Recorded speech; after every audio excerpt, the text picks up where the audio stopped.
तहरीक लब्बैक पाकिस्तान की मकबूलियत का एतराफ़ main stream media भी कर रहा है। एक मेन स्ट्रीम चैनल के ऊपर बैठे हुए मेन स्ट्रीम बड़े एंकर्स क्या एतराफ़ कर रहे हैं। ये जो हकीकतें लोग तस्लीम नहीं करते थे आज वो भी मजबूर हैं। असल में हुआ क्या है, कहानी क्या है, इस मुकम्मल वीडियो को लाजमी देखिएगा। बिस्मिल्लाहिर्रहमानिर्रहीम, अस्सलाम वालेकुम। मैं हूं आपका मेज़बान हमजा इश्तियाक। नाजरीन, तहरीक लब्बैक पाकिस्तान की मकबूलियत में रोज़ बरोज़ इजाफा होता जा रहा है। आम लोग उनके साथ जुड़ते जा रहे हैं, उनके वोट बैंक में इजाफा होता जा रहा है, मैंडेट में इजाफा होता जा रहा है, पॉपुलैरिटी में इजाफा होता जा रहा है। ये एतराफ़ जो है ये मेन स्ट्रीम मीडिया भी करने लग पड़ा है। वो मेन स्ट्रीम मीडिया जो खामोश था, वो मेन स्ट्रीम मीडिया जो तहरीक लब्बैक के ऊपर बात नहीं कर सकता था, वो मेन स्ट्रीम एंकर्स जिनकी ज़ुबान पर ताले लगे हुए थे, बंद थे, मजबूर थे और लिबरल जमातों के साथ उनके कुछ रवाबत थे, वो भी आज एतराफ़ कर रहे हैं, ये तस्लीम कर रहे हैं कि जितनी स्पीड के साथ, जितनी तेज़ी से तहरीक लब्बैक पाकिस्तान के ग्राफ में इजाफा हुआ है, पॉपुलैरिटी में इजाफा हुआ है और जितनी ग्राउंड रूट्स के ऊपर टीएलपी के वोटर्स और वर्कर्स एक्टिव हैं, इतने शायद ही किसी और सियासी जमात के नजर आए।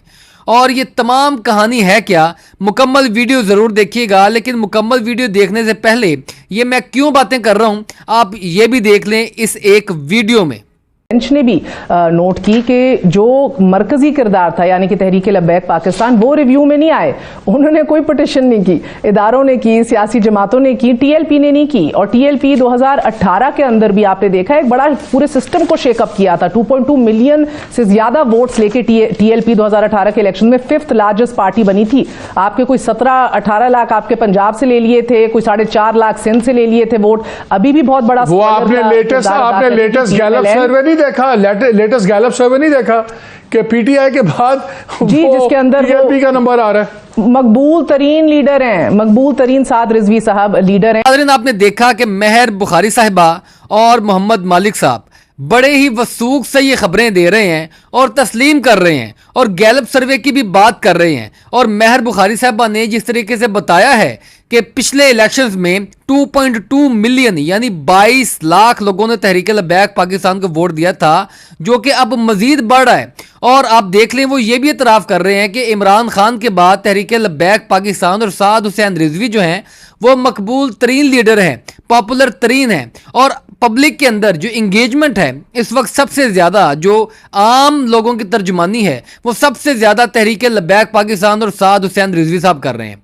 अब साद हुसैन रिजवी साहब जो हैं अमीर तहरीक लब्बैक पाकिस्तान ने जिस तरीके से पार्टी को लीड करना शुरू किया है और पॉलिटिक्स का एक नया धारा मुतारिफ करवाया है, और ये तूफ़ानी ये जो इस वक्त जलसे कर रहे हैं ना, ये दादू में, ये हब में और ये सिंध में और ये फिर कुछ अरसे में सेंट्रल पंजाब गुजरांवाला, इसके ऊपर भी मैं एक प्रॉपर वीडियो बनाऊंगा और आपको मुकम्मल शेड्यूल और उनके मुकम्मल जो पैटर्न है उससे आगाह रखूंगा।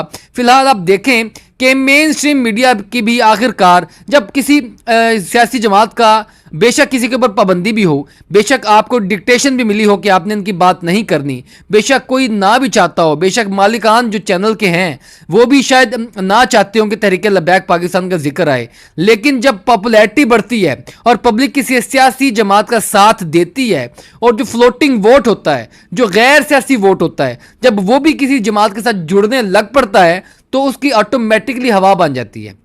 जब वो हवा बनती है, पॉपुलैरिटी का ग्राफ ऊपर जाता है, तो फिर ये मेन स्ट्रीम मीडिया के ऊपर बैठे हुए एंकर्स की भी मजबूरी बन जाती है कि वो अवाम की तर्जुमानी करें। और अवाम की तर्जुमानी करने वाली वो जमात जिसकी पॉपुलैरिटी में आए दिन एक नया इजाफा होता जा रहा है, नए रिकॉर्ड जो हैं वो कायम होते जा रहे हैं, फिर उन पर भी बात होती है। महर बुखारी साहबा कभी इससे पहले तहरीक लब्बैक पाकिस्तान के ऊपर बात नहीं की। मोहम्मद मालिक साहब जिस तरीके से बोल रहे हैं, यानी वो लोग इस बात का इतराफ़ कर रहे हैं कि जनाब ग्राउंड रूट्स की बात करें, आप ये 3-4 टॉक शोज की बात मत करें जहां पर जो है वो ग्राउंड रूट्स के ऊपर कोई बातें नहीं होती, बंद कमरों में बैठे हुए लोगों की बातें होती हैं कि कौन कब आएगा, कौन कब जाएगा, कौन क्या चाहता है, कौन क्या नहीं चाहता, किसकी किसके साथ डील हुई है, डील हुई भी है या नहीं, होनी चाहिए या नहीं, अदालतों से जमानत मिलेगी या नहीं। लिहाजा इन बातों में, ये रफू चक्रों में, ये जो कहानियों के अंदर जो है ये 5-6 टॉक शोज और 5-6 बड़े चैनल जो हैं ये इन्हीं में घुमाए रखते हैं ताकि अवाम को असल इशूज़ का जो है वो पता ही ना लग सके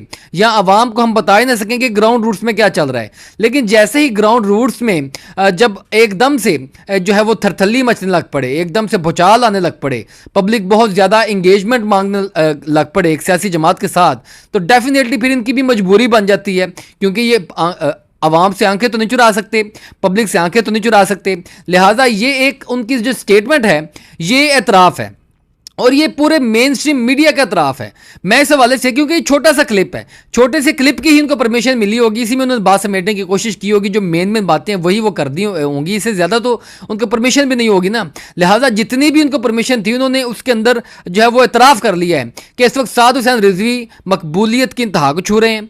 साद हुसैन रिजवी मकबूल तरीन लीडर बन रहे हैं। तहरीक लबैक पाकिस्तान बड़ी तेज़ी के साथ अवामी मैंडेट में अपनी पोजीशन वाज़े कर रही है, और सिर्फ वाज़े नहीं कर रही, बहुत बड़ा अवामी मैंडेट इकट्ठा कर रही है। लिहाजा ये उनकी तरफ से एतराफ़ आ गया, और ये उन दोनों की जानिब से एतराफ़, मतलब ये तमाम बड़े एंकर्स, तमाम मेन स्ट्रीम मीडिया की जानिब से एतराफ़ है, क्योंकि वो बेचारे तो बोलने से रहे, लेकिन एतराफ़ अंदर खाते में वो ज़रूर कर रहे हैं। लिहाजा ये वीडियो बनाने का मकसद ये था कि इसी तरह जो भी सियासी जमात जब अवाम की बात करेगी, पब्लिक की तर्जुमानी करेगी, उनके लीडर अवाम में जाएंगे, अवाम के असल इश्यूज को सामने लेकर आएंगे, अवाम के सहारे हुकूमत बनाना चाहेंगे, अवाम के सहारे सियासत करेंगे, अवामी बातें करके सियासत करेंगे, तो डेफिनेटली उनकी मकबूलियत में भी इजाफा होगा, सर्वेज भी उनके हक में आएंगे। और जब अवाम किसी को पसंद करना शुरू कर दे, अवाम जो है वो किसी के ऊपर मोहरें लगाने का सोच ले, तो फिर इसे कहते हैं अवाम असल में ताकत का सरचश्मा है।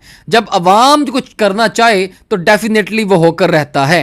और ये जब अवाम एकदम से बहुत ज़्यादा किसी एक जमात की तरफ टर्न आउट हो जाए, तो डेफिनेटली फिर ये बंद कमरों में बैठे हुए लोगों को भी सोचने पर मजबूर कर देते हैं। और ये जो एंकर्स हैं, जो मेन स्ट्रीम मीडिया पर हैं, जिनके ऊपर पाबंदियां होती हैं, ये भी फिर चुप नहीं रह सकते, उनको भी फिर बोलना पड़ता है, क्योंकि अवाम असलियत जानना शुरू हो गई है। इजाज़त दें, अल्लाह हाफिज़।